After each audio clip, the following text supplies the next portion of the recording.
hindi na nga nakatiis pa si VP Sara Duterte at ipinagtanggol na nga ang kapatid na si Baste Duterte laban kay General Torre.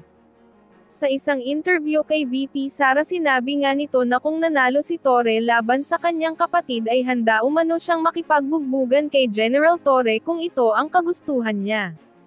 Ayon pa sa kampo ni VP Sara hinihintay na lang nila kung ano ang magiging tugon ni General Torre sa hamon ni VP Inday. Samantala narito naman ang good news tungkol sa impeachment ni VP Sara Duterte na talagang nagpasaya sa madla. Sir, pag-uusapan din ba yung ruling sa Supreme Court sa impeachment mamaya sa caucus at ano yung personal position mo doon? Wala sa agenda, subalit tiyak ko mapag-uusapan yun dahil imposible namang hindi. That is considered what we may call the elephant in the room. So malamang mapag-uusapan yun mamaya. Salamat sa tanong. Iba ang aking personal na opinyon kaugnay sa magiging posisyon ng Senado. Tulad ng sinabi ko kahapon, kung hindi pa kayo inaantok kahapon, hindi, umaga pa lang yun. Hindi porkit tagapangulo ako ng Senado, kamay ko lamang ang nagdadala ng tiyempo at magdidikta ng direksyon ng Senado.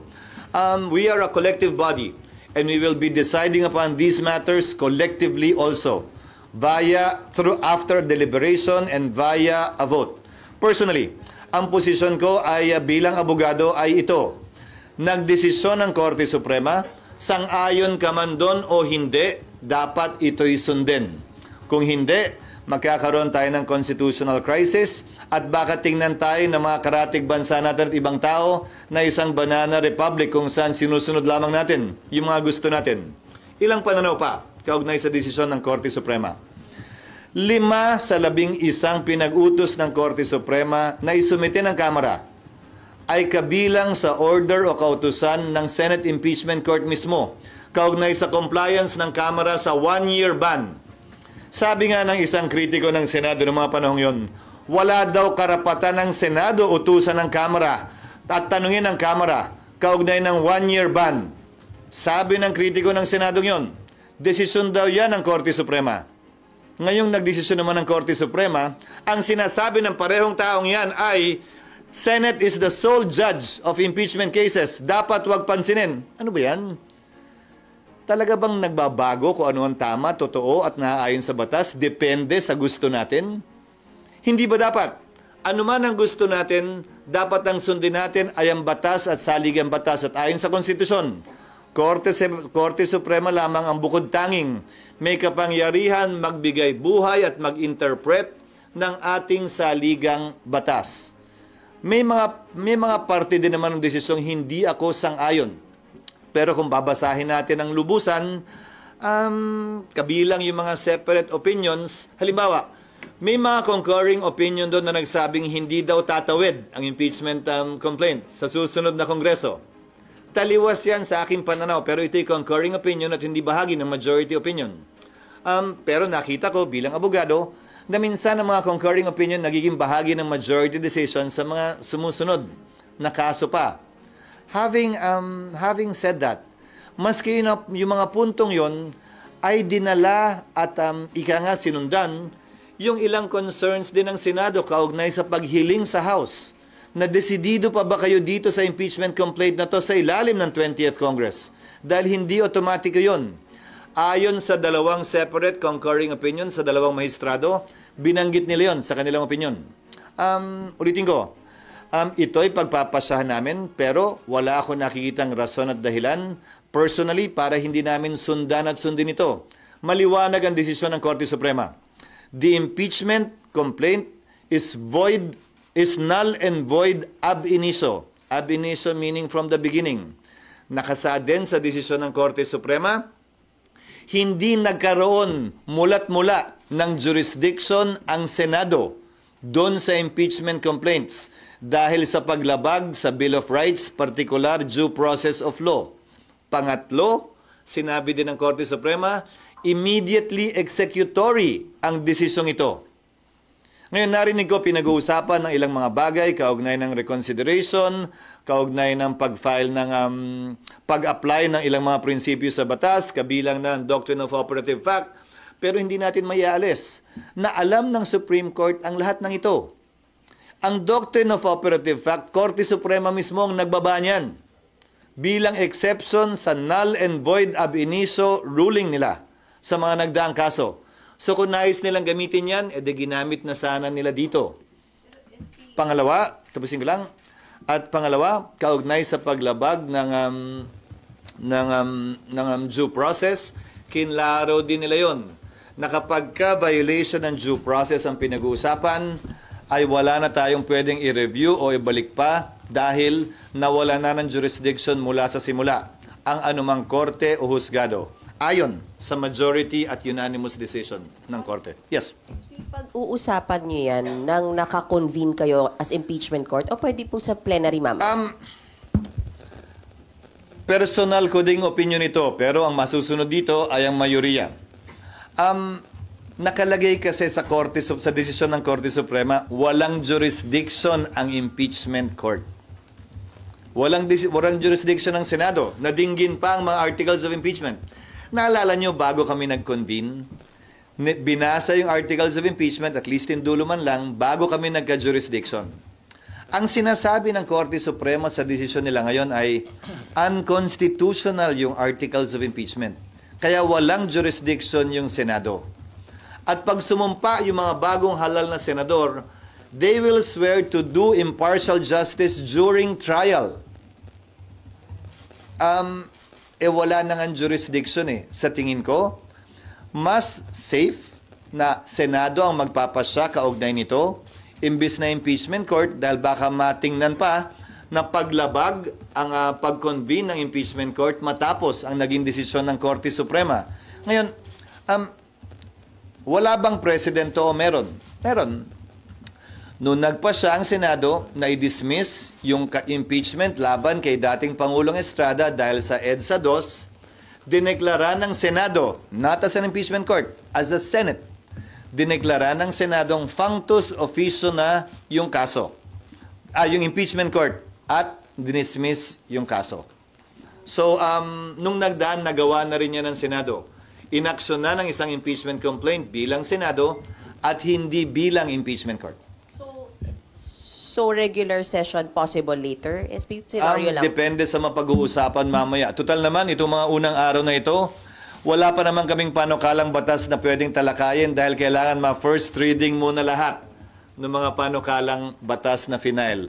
Dahil nga bagong kongreso ito, kailangan i-refile lahat ng mga bill na hindi napasa noong nagdaang kongreso. Just to be clear, sana lang, personal nyo, SP, is hindi na kailangan mag-convene after the decision of SC? Yes, and if the Senate will act on it, the Senate should act on it as a Senate in plenary. Pero sabi nyo, SP, nung previously, pwede namang hindi sundin ng Senado yung kautosan ng Supreme Court. Ang sinabi ko noong nakaraan, pinagpapasyahan pa rin. Pagpapasyahan din namin mamaya yan dahil iba-iba opinion ng Senador. Hindi ko sinabing hindi pwedeng sundin. Ang sinabi ko, pagbobotohan lahat. Dahil noong mga nagdaang panahon, di ba nga, sinabi ko sa iyo, pinagbotohan ng Senado kung susundin ba o hindi yung TRO kaugnay sa foreign currency deposits ni dating Chief Justice Corona. Sa botong 1310, nagpasya ang Senadong sundin ito. Ganon din marahil ang makikita natin kaugnay nito. May magmomosyon, halimbawa lamang, na aksyonan na o anong gagawin o magtatanong anong gagawin ng Senado kaugnay ng Supreme Court decision, may sasagot at magsasabi at manghihiling ng motion. Pag walang nag-object, edi yun na yun. Pag may nag-object, edi pagbobotohan. Pero yung botohan nun, sir, kay CJ Corona as an impeachment court, hindi as legislative body. Yes, pero yung botohan din naman kay dating Pangulong Estrada as a legislative body, as a Senate. Dahil yon nagbotohan sila sa impeachment court dahil yung issue na bring up during trial na. Hindi naman tiniro yung buong proceedings. Ang tiniro yung pagbubukas, yung pag-issue ng subpoena dun sa foreign currency deposits as part of the trial. Sir, some are saying na kung inaksyonan niya noong February, sana tapos na yung impeachment, hindi na pag-impeachment. Babalik na rin ko, kung inaksyon na namin, at anong itsura namin ngayon na bawal pala lahat ng ginawa namin. Paano kung nag-convict ang Senado? Bawal naman pala lahat dahil nilabag naman pala yung Bill of Rights at right to due process ng nasasakdal. So babalik ta rin ko, Sally. Baka naman kaya minamadali ito noong mga panahon yun ng iba ay dahil alam nilang may problema o maaaring magka-problema, rason para madali ng kamay namin.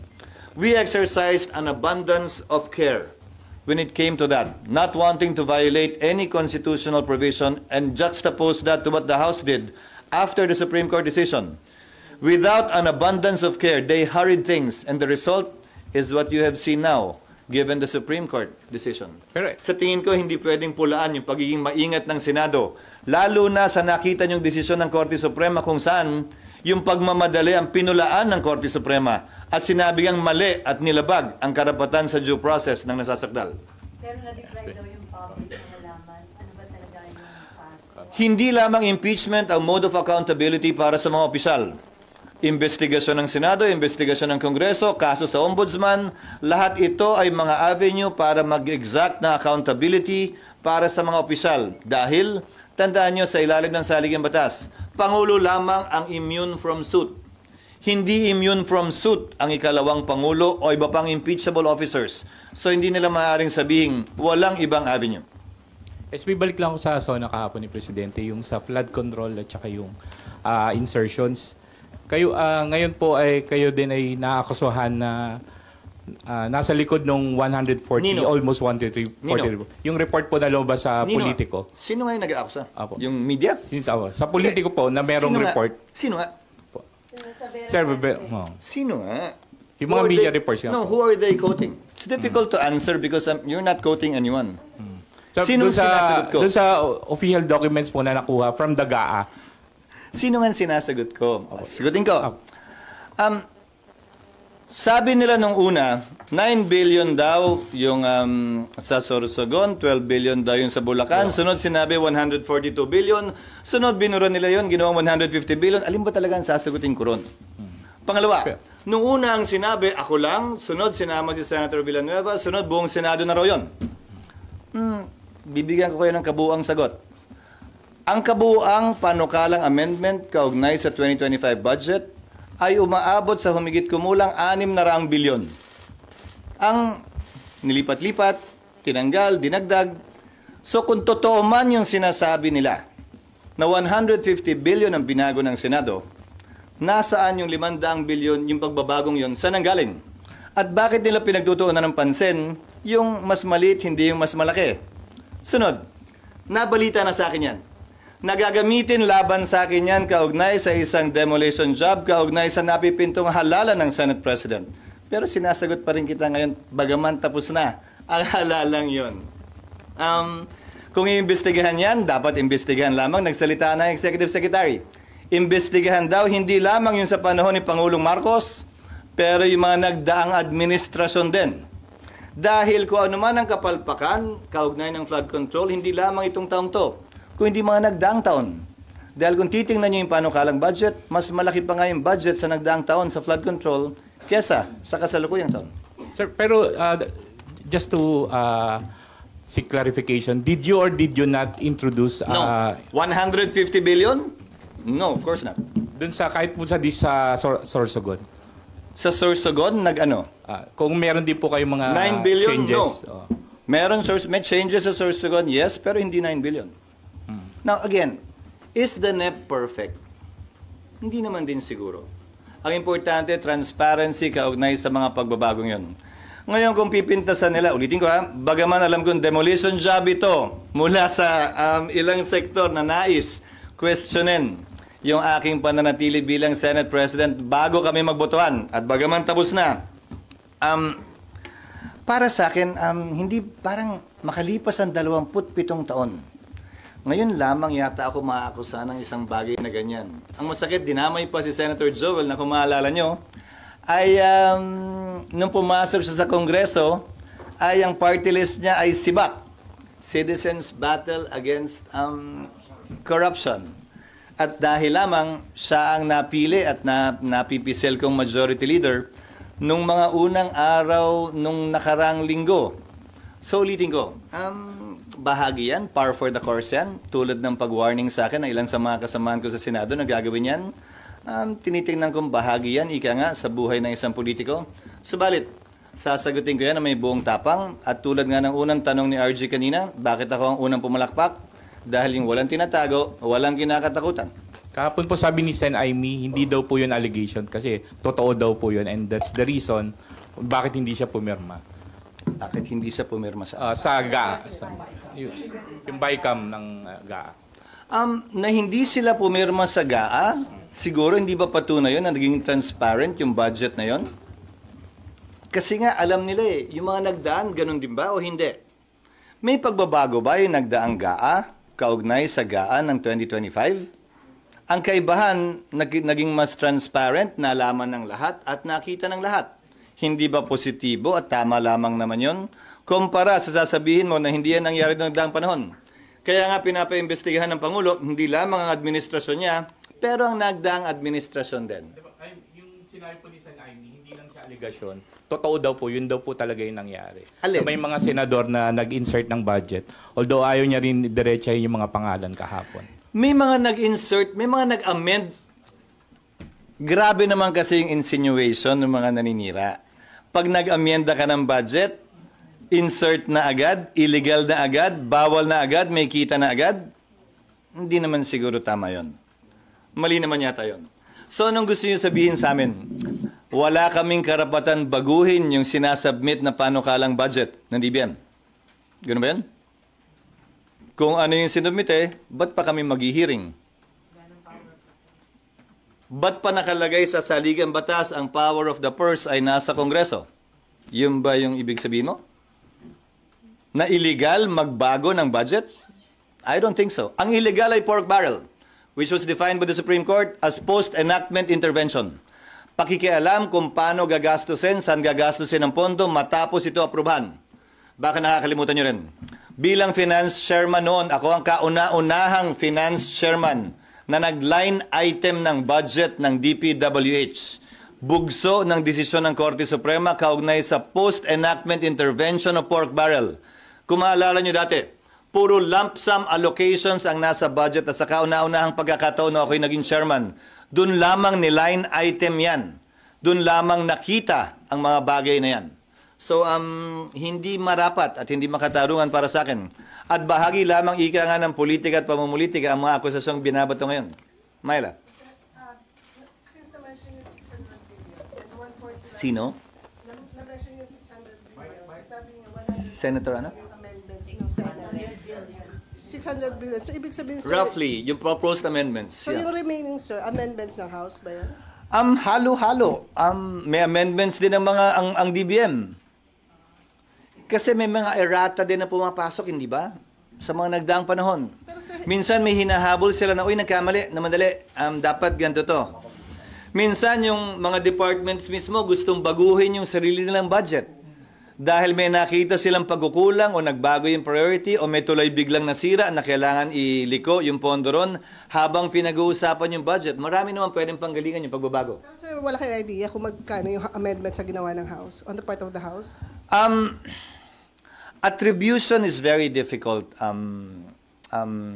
Myla, because, halimbawa, kung may nag-propose sa komite, tapos yung vice chairman handling the committee adopted the verbal recommendation, the verbal request made in committee, kanino yon? Wala namang parang bill na, di ba? Pero nasa record. Kung gusto mong i-trace, makikita sa record yun na nagpanukala ay itong particular na mababatas na ito at diniscuss yun sa komite. At pagdating ng report ng Vice Chairman, kinary ng Vice Chairman yung proposed amendment na yun. At later on, pinagbotohan, kinary ng plenaryo yung proposed amendment na yun. Yes, ma'am.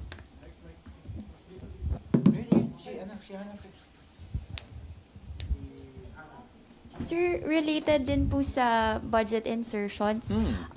Itatanong ko lang po, another Politico report also surfaced. Parang favorite niyo yun ngayon. It's a CCTV footage po showing na bumisita po kayo sa Batasang Pambansa toward the office of House Speaker Martin Romualdez. Sa kasagsagan daw po ito nung usapan sa national budget. May we know, sir, kung ano po yung purpose nung... Malamang galing din sa kanila yan dahil ang paninira, na-trace naming paninira laban sa amin ay nanggagaling din sa Kamara. Hindi nga lang siguro 2 beses ako bumisita pero hindi sa tanggapan ni Speaker Romualdez. Sa tanggapan kung saan, sa opisina kung saan isinasagawa ang BICAM na pinag-usapan din naman nung nag-bicameral conference committee meeting kami. para tiyakin na ayos yung trabaho ng staff, para tiyakin na nagpapatuloy ng walang problema. Again, these are insinuations that you are merely carrying, coming from those who want to politicize that particular instance. Pag hindi naman namin ginawa yung trabaho namin, edi issue din. But what are they insinuating? Tapos, sir, follow-up I'm lang asking, what are you insinuating? What are they insinuating na nagpunta ron? So, bawal na rin magpunta at gawin ng trabaho bilang BICAM member? Bawal bilang Senate President tingnan kung ayos yung staff na gumagawa ng BICAM? May insinuation agad na mali? Hindi naman siguro tama yun. That you made sure though, that you made sure na yung mga changes as you proposed, mapapasok sa Again, that is an allegation. That is an allegation wrought with malice. At ulitin ko, sino yung nagsabi? Kayo naman, panay ang pasagot nyo sa akin sa mga anonymous report na naman. Report nino. Saan niya kinuha yung report? At sino nagsabi? No, answer me. Sino? No. Sino nga yung kino-quote ng report? Hindi naman pwedeng wala, di ba? Again, this is clearly a PR job. Although it is, and I know it is, sasagutin pa rin kita kasi wala naman akong tinatago eh. Yes, Ali. Sir, ano yung mga changes or reforms na implement ninyo pagdating sa approval ng budget para maiwasan itong mga ganitong controversies? At malabo ba yung gusto ni Presidente na halos wala na kayong baguhin doon sa budget? Hindi naman nga pwedeng walang baguhin. Again, Congress has the power of the purse. No NEP is perfect. But as long as it is based on discussions made openly with transparency and accountability, wala akong nakikitang problema. Again, gaya ng sinabi ko kanina, two heads are always better than one. Hindi naman alam ng lahat ng executive department officials ang problema ng bansa. Kaya nga, minabuti ng mga nagsulat ng saligang batas na dadaan yan sa prosesong ito, kung saan makukuha ang input ng mga mambabatas, partikular mga kongresista, dahil sila ang directly elected representatives of the people. Pagdating sa BICAM, paano mas magiging transparent? Kasi doon lagi sinasabing nangyayari yung mga ganong hocus-pocus or mga insertions sa BICAM. Again, when I was the Finance Committee Chair, binuksan namin yung BICAM. Wala namang nagpuntang media. In-announce nung nakaraan din. Ang nangyayari kasi sa BICAM, more often than not, is just the secretarial staff that's meeting. Nag-o-compute yung mga yan. Ito yung version ng Senate, ito yung version ng House. Saan yung kinuha, saan kinuha. Halos wala namang, it's basically computation of those who are good in the budget. Kahit noon ang BICAM palagi nasa PCA.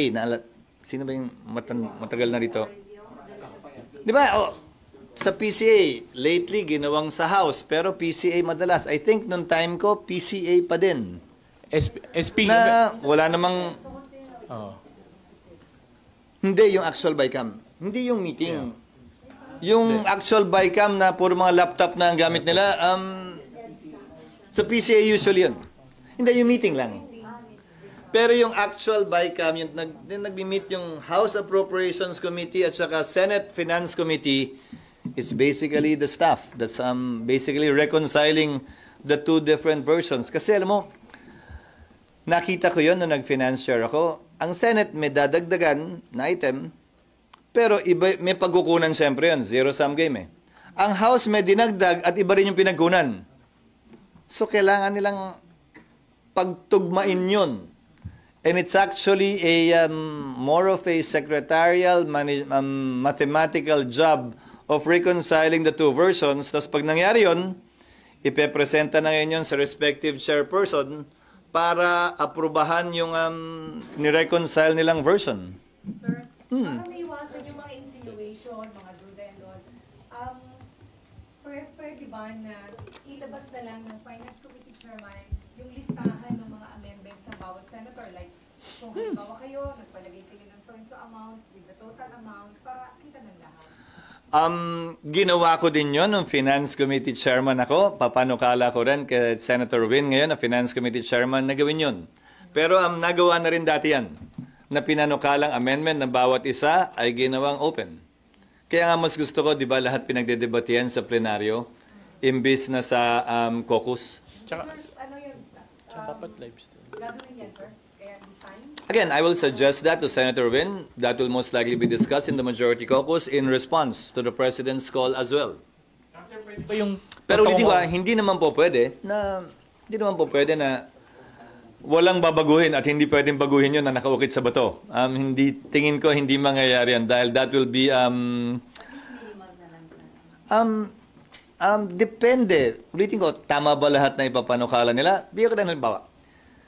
Biglang nagbago ang isip ng executive sa 2025 budget at nagsabing dagdagan natin yung combat pay ng ating mga sundalo. Sa halagang, kung hindi ako nagkakamali, 15 ba o 18 bilyon.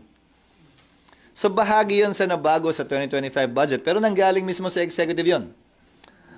Saan ngayon kukunin yun? so parang confidential funds ng OVP, nasa NEP originally, diba? Yung confidential funds ng sa Tapos tinanggal. tinanggal na po. Diba? So, sila mismo yung nagpatanggal nun. Diba? So, yung mga pagbabago, marami naman pinanggagalingan.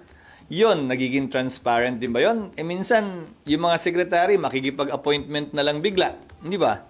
At hihilingin na lang sa isang senador. Tapos yung senador, sasabihin na lang dun sa isa. Sana, pag may magbabago mula sa executive, ganun din ang maging panuntunan. Maging transparent din yung mga pagbabagong nagmumula mismo sa kanila. Kasi sinabihan ko din siya, nung nakausap kami, ilang linggo na nakalilipas, na kung gusto niyong panindigan yung budget para hindi na masyadong magulo, sabihan niyo yung mga kalihim at head of office na wag nang maglako dito sa Senado at sa Kongreso ng dagdag na pondo dahil dapat, hindi ba, dumaan na yan sa masusing proseso. The budget call of the executive is always in the second month of the year, February. So isipin niyo, March, April, May, June. 4 na buwan yan na duman dapat sa butas ng karayom bago isumite ng presidente pag-deliver niya ng SONA, ang NEP ng executive branch. So sana wala na masyado ring pressure o mga request mula sa executive branch din. Make it public, sir, pag may cabinet members na humihirit ng additional funds. Same, sabi ko nga, dapat pareho ang panuntunan. Sir, yung BICAM, pwede ba yun naka-livestream katulad nung kapag may budget hearings? Kasi pag BICAM naman, pinapatawag lang yung media kapag nag-opening. Tapos pag nagkamayan sa dulo. Pero yung pinapaalis kami sa kwarto kapag nagsimula na talaga yung totoong meeting among the panel members. Kasi nga, ang karanasan ko, nung finance chairman ako, ang karanasan ko ay it's basically a reconciliation of the different items na tinanggalan at dinagdagan ng magkabilang panel. Tapos, pagpapasahan yon ng tinatawag nilang small committee ng both houses, di ba? So, kung may gagawin transparent, dapat gawin transparent yung pagpupulong na yon ng mini o ng big BICAM. Pero yung actual act of reconciling, yun ang mas matagal eh. Siguro mga 2 linggo yun eh. Nahahanapin nila saan kinuha ng house to, saan binawas to, kukumpara mo sa NEP, kukumpara mo sa GAB. That is the more tedious job being done by the Secretariat na mabigat actually pagdating sa BICAM. Sir, na-mention nyo si Senator Win na magiging Committee on Finance. So, obviously, may mga distribution na ng committee chairmanship. Formality na lang yung sa plenary. So, pwede namang malaman sino yung hahawak ng mga major committees? Nabasa na kahapon si Senator Joel Villanueva, ibang komite, antabayanan na lamang natin ang pagbabasa din sa plenaryo. Again, hindi naman namin tinatago o matatago ito eh. Kaya lang, ayoko rin pangunahan yung aktual na pagbasa sa plenaryo. Gagawin namin yan ngayon at hanggang bukas siguro. Baka mag-extend pa hanggang sa darating na Lunes at Martes. But we expect to be able to organize the Senate by next week. Insofar as naming the chairman and members of all the committees, including the commission on appointments on the part of the Senate and the Senate Electoral Tribunal. Pero may bibigay dun sa 5 minority, sir. Minority senators. Yes, except for the minority leader, which by tradition does not have a committee because he's automatically a member of all committees. Ano po yung mga committee na i-offer sa minority? Again, ayokong pangunahan hanggat hindi nababasa sa plenaryo. Dahil babasahin din naman sa plenaryo yun. Even the committees to be given to the members of the minority will be decided upon by the plenary.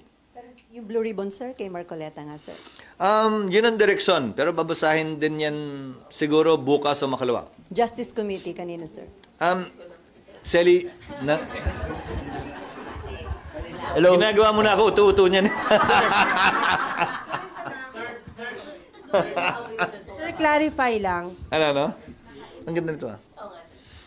Sir, clarify lang. So, dun sa mga in-insert nyong under Nandun ka pa? Isa lang, sir. Sa mga insertion ng budget, wala talaga kayong ibinulsa or meron? Wala. Kaya nga, gaya ng sinabi, gaya nga ng unang tanong kanina. Ayan na naman kayo, tatanungin niyo ako ng ganyan tanong, tapos i-quote niyo ako ng base sa tanong ninyo. I think that's an unfair thing to do, quite frankly. If I have never had, no single case has ever been filed against me in my 27 years in government. Not only as a member of Congress, not only as a member of the Senate, but also even as a governor of our province where we implemented projects. Now, to answer your questions directly with respect to that, sorry ha, huling nagbaha ng matindi sa lalawigan ng Sorsogon, sisang pa, taong 1987. So, excuse me, nagbabaha man sa amin, nakita namin yung dahilan, masyado nang mababaw yung ilog, so dinredging namin, hindi flood control, at no expense to government, gamit lamang ang equipment ng probinsya, na wala din agad yung baha na naranasan namin kapag malakas ang buhos ng ulan nung nagdaang Oktubre. Sir, hindi nabanggit yung online gambling sa SONA ni President. Missed opportunity ba yan? Narinig ko yung komentaryo ng iba. Alam mo, sa dami ng mambabatas, may kanya-kanya tayong advocacy ang gusto nating mapakinggan sa SONA ng Presidente. Gusto ba natin 3 oras yung SONA ng Presidente? Ulitin ko, minabuti ng Pangulo, natutukan lamang yung social services. Yun ang tila-tila tema ng kanyang talumpati. Hindi ba? Siguro may ibang pagkakataon na pwedeng matalakay pa ng Pangulong yan. Pero hindi siya missed opportunity because every time the President has an interview, media can always ask him about his position on that. So, siguro minabuti lang niya na i-focus yung kanyang SONA dun sa mga bagay na yun. Imbis na sa banggitin pa, parang chapsuy, yung bagay na yun. Sir, isa pa sa ipopropose nyo sa NEDAC na maging priority bill, ang ng priority tungkol dun na sa online gambling? Pag-uusapan namin, hindi ako isa sa mga author nun, so dapat yung mga author ang magpanukala nun at pag-uusapan namin mamaya yun. But again, LEDAC is composed of both the House, the Senate, and the Executive. So, kung masasama man siya sa listahang ipaglalaban ng Senado, yon ay pagpapasyan nung 3 ahensyang yon, the Executive Branch, Congress, and the Senate. But if that is the decision of the Senate, yun ang isusulong ko namin na mga miyembro ng LEDAC doon sa mga priority measures. SP, doon lang po sa sagot niyo kay Mayan. Kung binanggit niyo po na ang tagal na nung huling nagbaha sa Sorsogon, so doon po sa mga amendments, wala pong flood mitigation programs doon sa... Kung nandun ka pa, sige ha, hindi porkit Sorsogon, akin yun. Hindi porkit Bulacan kay Senator Villanueva yon. Hindi porkit tiga doon ng isang mambabatas, lahat na ng pondo ron ay sa kanya. Ulitin ko, sino bang nagsabi niyan? That is a mere insinuation. Again, bahagi ng PR job, PR campaign. So, hindi automatic yon. At wag mong isipin o sabihin na automatic din yun. Dahil hindi ganun yun. So, sa Metro Manila ba, lahat ng proyekto sa Maynila, automatic? Sino mayari? Di ba pinapasira nga ni Isko yung mga pinapagawa na iba? So, sino mayari? Mayor, Governor, Congressman, o yung Senador ng taga Maynila? Hindi nyo naman pwedeng sabihin agad na porkit tiga doon, kanya na lahat, hindi naman niya tatama yun. That is why, especially in the case of Senator Villanueva, it's so unfair to say that, to allege or even insinuate na lahat yun ay kanya, hindi naman tama yun. That is an unfair accusation and an unfair insinuation to make. And sir, with due respect lang din po, yung pork barrel scam cases, it all stem from anonymous sources ng PDI. Ano? Sir, yung pork barrel scam cases also came from anonymous sources, reports, media reports, actually from expose ng PDI. Ikaw naman ang layo na nilukso mo. Yung pork barrel scam cases, sorry, may whistleblower. May witness yun, at may nagsasalita at nag-aakusa. It first started as anonymous stories lang. Pinaglalaban pa talaga yan. Yes, what else? Pero sir, may info ka kung sino yung behind dun sa PR job against you? At the right time, when we have already sufficient sources, sufficient basis, we might name that person. Pero sa tagal ko kasi sa politika, parang kasama na lang yan eh. Pero sabi niyo, SP from Kamara. Ano? Galing Kamara, sabi niyo po kanina. Malamang. Congressman. Malamang, yun ang direksyong tinuturo ng mga sources namin. Are you considering legal action? I've never done that. In my 27 years in government, this is not the first time I'm being accused of something. And then sir, ano yung iba pang mga proposed bill na isusulong nyo para makatugon dun sa mga promises ni PBBM sa kanyang SONA kahapon? Aside dun sa I think that most should come from the administration. Actually, kung may isang inaantabayanan sana ako, ano yung mga panukalang batas? Nahihilingin niya. Isa lang ang narinig ko, kaugnay sa kapangyarihan ng NFA. Para magawa niya yung trabaho niya sa pagpapababa at pagtamang pagtsempo ng pag-import ng bigas para hindi maapektuhan yung ating mga magsasaka. Pero yun lang yung yun lang yung parang na-note ko na hiningi niyang legislation. Hindi naman namin trabaho na ipatupad yung iba dahil karamihan is only with respect to enforcement of the existing laws. Sir, may patanong lang from Babylin. Pwede daw bang i-lifestyle check yung mga mababatas, lalo na yung mga miyembro daw ng BICAM sa National Body? May ongoing may batas na nagbibigay ng kapangyarihan sa pamahalaan na gawin yan, and I think everyone should be open to a lifestyle check when it comes to that. Whether may allegation ng ganyan o wala. Basta sigurado ako, wala akong bahay sa Forbes o sa Dasmariñas at wala rin akong Rolls-Royce o Ferrari. Kaya nga isa ako sa mga unang tumayo tulad ng pagsimula natin at pumalakpak nung may binanggit si Pangulo kaugnay sa corruption. Ha? Nasa kotse pa nga lang tayo. Wala pa tayo dun sa level na yun. Wala pa nga tayo dun eh. E de lalo na. So, doon lang sa impeachment po. Yes, ma'am. Sabi sa Supreme Court ruling, di ba po final and executory? But tama ho ba na open pa rin siya sa motion for reconsideration? Yes. So there is a procedure insofar as the filing of a motion for reconsideration is concerned. okay. So kahit po open pa siya sa filing ng motion for reconsideration, magde-decide na rin kayo kung ano ang gagawin, kung magta-trial kayo o hindi, or I will answer you legally. Yes, there is that procedure, but the Supreme Court knew that there is such a procedure. And yet they wrote immediately executory. No, meaning, so that will now be decided upon by the Senate, hopefully in plenary in the coming days. Pangalawa, ano sabihin ko? Hindi, pangalawa, unanimous in decision ng court. In my experience, at sa nakita ko mga pagpapasya ng Korte Suprema, hindi pa yata nangyari o nangyari man bibihira na nire-reverse ng Korte Suprema yung sarili niya sa isang unanimous na desisyon. Ngayon, kung divided court yan, let's say 15, no? 8-7. Isa lang ang bumaliktad, magbabago na yung desisyon. Ito ni isa, walang kumontra sa posisyon at desisyon ng mayoriya na isinulat ni Justice Leonen. So, i-consider yun, titimbangin yun ng mga miyembro ng Senado kaugnay ng pagpapasya namin kung maghihintay pa ba o hindi. Kaugnay ng dalawang bagay na yun. Again, that it's unanimous and it said it's immediately executory. Kasi sana kung hindi sana sinulat ng Korte Suprema yon, hintayin matapos yung procedure. Nilagay nila immediately executory. So, sir, how soon are you going to decide? I don't know. In the next couple of days, perhaps. Hindi na rin naman rason para patagalin pa yon. One way or the other, we have to decide on it.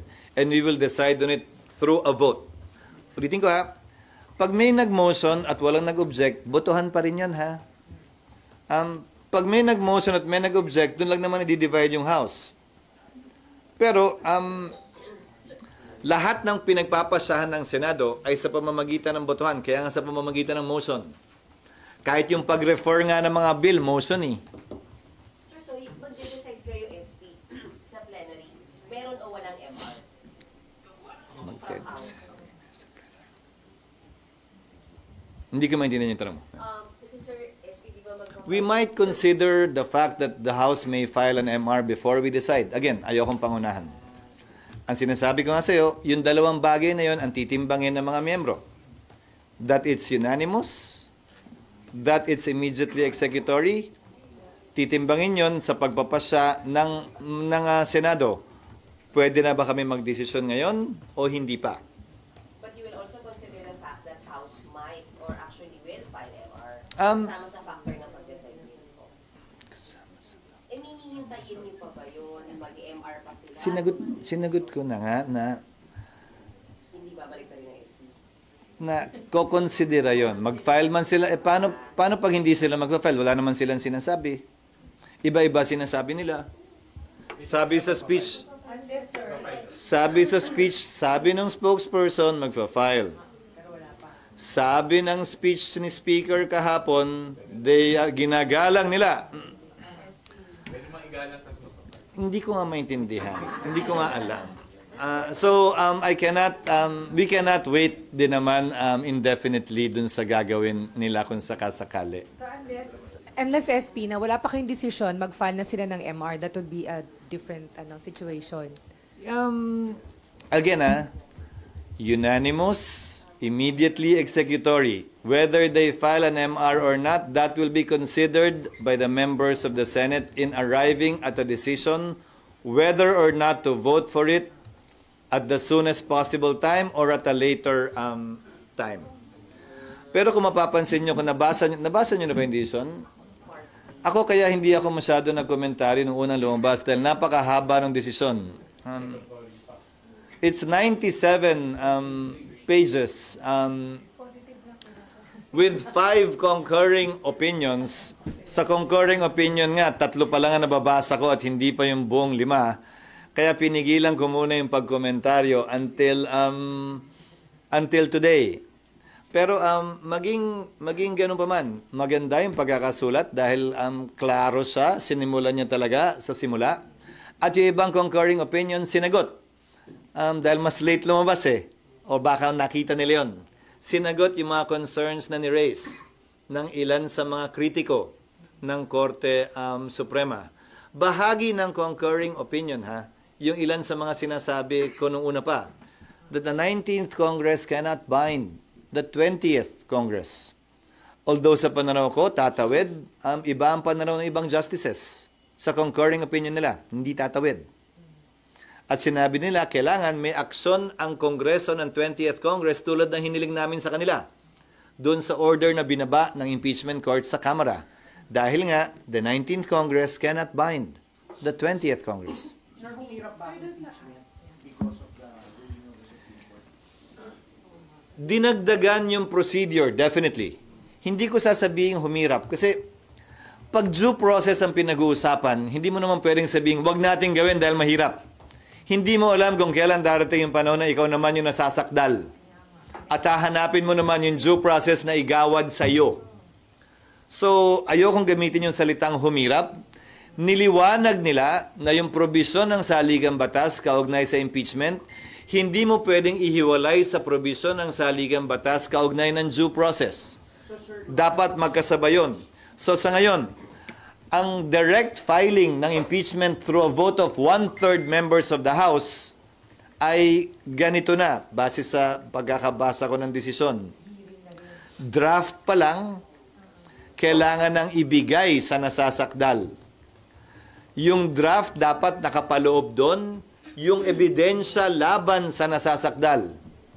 Dapat bigyan siya ng pagkakataon, gamitin man niya o hindi, ang nasumagot dun sa aligasyon at ebidensya laban sa kanya.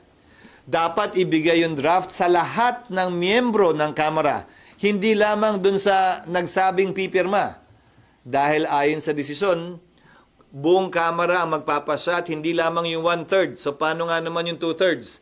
They should be afforded and given the chance, basic procedural due process din on their part, to read it and to see it. So pati oposisyon o yung tutol doon, dapat bigyan din ng kopya. At panghuli, they should be given a reasonable time to be determined by the court to read it. So, dito nga, hindi pinahirap, niliwanag yung prosesong kailangan pagdaanan. So, mas mahaba-haba nga yung prosesong yon. Sir, so may finding ba in the ruling na parang puso ng House yung kanilang impeachment powers? That was the decision precisely of the court. Ang decision ng court is that the House acted with grave abuse of discretion in violation of the constitutional provision on the one-year ban provided for in Article 11, Section 3.5 and Article 3, Section 1, particularly the Bill of Rights, ensuring that each and every person shall be guaranteed due process of law, both substantive and procedural due process. Doon sa Supreme Court ruling kasi, sa Supreme Court ruling, ang maliwanag is, ang nakitaan talaga ng mali, yung camera, di ba? Yun ang parang, kumbaga, bugbog sa SC ruling. Pero, and then, sir, ang Senado ang nababatikos. Paano nyo sasagutin yung batikos sa, bakit hindi kayo magkakaroon ng impeachment trial? Ba't hindi ipaglaban yung power ng Senate na to try and decide the impeachment case? Nabanggit ko kanina, hindi ba? Sabi ng mga kritiko ng Senado, hindi daw namin pwedeng questionin ng Kamara kaugnay sa violation ng one-year ban. Supreme Court lang daw ang pwede magsalita kaugnay niyan. Noong nag-decide naman ng Supreme Court na violation of one-year ban, ang gusto ngayon nilang, ang panawagan ngayon sa amin, wag namin sundin at mag-trial kami. Sole power to try and decide daw kami. Hindi naman ganun yun. Ang batas ay batas, anuman ang panig na kinakampihan mo. So, ang bumabatikos naman sa amin, Nympha, yung mga pabor sa impeachment eh. Ang bumabatikos sa amin, yung ayaw kay Vice President Sara. Ang bumabatikos sa amin, yung klaro na gusto siyang ma-impeach at matanggal sa pwesto and who have taken their position in that regard. While I respect their position, hindi naman nila pwede kaming pilitin na kumampi sa kanila at hindi naman kami, sabi ko nga kahapon, di ba? That I am not on your side does not necessarily mean I am on the wrong side. In fact, insofar as this particular issue is concerned, the Senate was proven correct by the Supreme Court that when the Senate exercised an abundance of caution in not rushing into it. Ngayon, ang binabatikos naman nila, ang Korte Suprema. At ginagamit kaming bala para ibangga sa Korte Suprema. Hindi ko bilang abogado, hindi yon ang posisyon ko. Because I'm still an officer of the court, although I am, as a lawyer, although I am not part of the judiciary. SP, yung latest ruling na to, did it abandon the Francisco? Ibig sabihin, regarding dun sa filing. So ngayon pa pwede na bang mag-file uli ng mga sham? Hindi. You can reconcile it with Francisco. In fact, if you read the 97-page decision, Justice Leonen quoted extensively from Francisco. Hindi siya taliwas sa Francisco. Kinot niya sa malaking parte at bahagi ng desisyon yung Francisco. Even the time yung one-year rule ban, hindi so kasi doon sa Francisco is the referral to the Justice Com. Yes, but if you read the decision, it is the inaction that effectively circumvented that one-year ban period. Di ba? One-year ban starts once it is referred to the Justice Committee. Inupuan nga eh. Inupuan nga ng House Secretary General eh. Kinot ng mga ibang concurring opinions yung interview ng Secretary General na sinasabing inutusan siya na wag upuan yun, na wag galawin yun. Na-intend dahil may ipa-file pa. Ang tema ng desisyon sa pagkakabasa ko ay yung pag-upong yun circumvented the one-year ban. So hindi niya binago yung Francisco na ang referral sa Justice Committee ang magiging hudyat ng pagsimula. Ang sinasabi niya, yung hindi paggalaw at pag-refer, effectively na circumvent yung one-year ban. At nung dinismiss, nung in-archive yung 3 na impeachment complaints, parang ni-refer mo na rin dahil inaksyonan mo yung, again, hindi naman refer lang, pwede mong i-dismiss din eh. Nung inaksyonan nila yon, doon nagsimula yung 1-year ban. Kaya sabi nila, nung inaksyonan yung 3 impeachment complaints noong February 5, may 1-year ban na nun. Kaya nga nagbigay pa ng petsa si Justice Leonen at ang unanimous vote na decision ng court na pwede lamang mag-file uli ng February 6. Nagbigay siya ng eksaktong petsa. For you, SP, as a lawyer, is it not a judicial overreach on the part of the SC? If you are in favor of the impeachment of the Vice President, then you will take that position. If you are against the impeachment of the Vice President, then you will take the contrary position and will say na desisyon at trabaho ng Korte Suprema na i-interpret ang saligang batas. Again, kung gaano karami ang abogado, kung gaano karami ang posisyon, ganun karami din ang opinyon kaugnay sa ginagawa o hindi ginagawa ng Korte Suprema man, ng Kongreso, ng Senado o ng Executive Branch. SP, isa lang po. Yes. Balikan ko lang sa SONA kahapon. Isa sa mga panawagan ni Pangulo is to amend the Coconut Farmers and Industry Fund Act. What's your take on that? What's the challenge and how will this help our coconut farmers? We will look at it. Understand that there was no specific proposal kung paano yun. Ang naalala kong pinasa namin, interest lamang nung Coco Levy funds na sinequester nung una na napunta, tinurnover sa gobyerno, ang pwedeng gastusin. Ang problema doon, kung tama din ang pagkakaalala ko, ang interest dun sa perang yun ay humigit kumulang 2 hanggang 4 na bilyon lamang kada taon. Bagaman ang pondo ay nasa 80 bilyon yata. So, hindi ko alam kung susuporta o hindi kami, depende siguro sa panukala. Bubuksan ba yun na pwede nang gamitin yung principal? Lalakihan ba yung pwedeng magamit at hindi naman uubusin yung principal? Didiktahan ba na mas malaki dapat yung placement ng principal para mas lumaki yung kita? Para mas malaki ang maitulong sa ating coconut farmers? Malapit sa puso ko ito dahil isa sa mga pinakamalalaking coconut producing provinces ay nagmumula sa Bicol region. Sir, last question on Yes. that part. With the new minority bloc composed of veteran senator, ano yung expect nyo na magiging dynamics, lalo na sa pagpapasa ng mga panukala? I look forward to working with them, as I said yesterday, and engaging them with respect to the laws that we will be passing, the issues that we will be confronting. Sa totoo lang, hindi ko tinatawaran ang kakayanan ng kada senador, veterano man siya o hindi.